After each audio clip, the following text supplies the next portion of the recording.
Valérie Lopi, bonjour. Bonjour. Le gouvernement a ordonné la fermeture des petits commerces non alimentaires pour des raisons de confinement sanitaire. Que pensez-vous de cette mesure? Eh bien écoutez, déjà que notre économie depuis le mois de mars 2020 est vraiment très alarmante, notamment pour les petites entreprises et les commerces, évidemment, cette mesure désastreuse va faire mourir littéralement les commerces non alimentaires.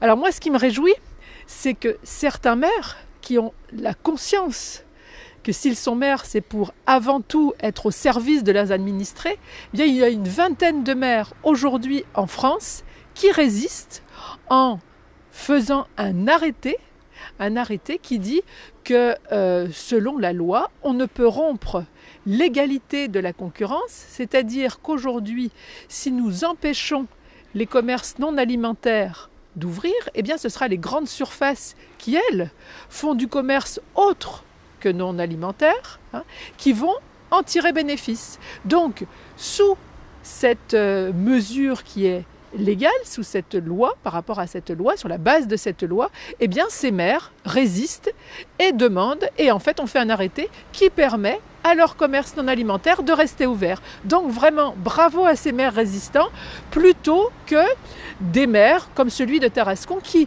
continuent à entretenir un climat anxiogène en ne publiant que les arrêtés préfectoraux comme si le maire n'était qu'un fonctionnaire d'État et alimente cette angoisse qui est vraiment légitime parce que quand vous êtes commerçant et que vous savez que que votre commerce est sur la pente de la faillite, il y a de quoi être angoissé. Voilà. Donc bravo à ces maires résistants, bravo à ces maires qui respectent à la fois la loi et à la fois leurs administrés.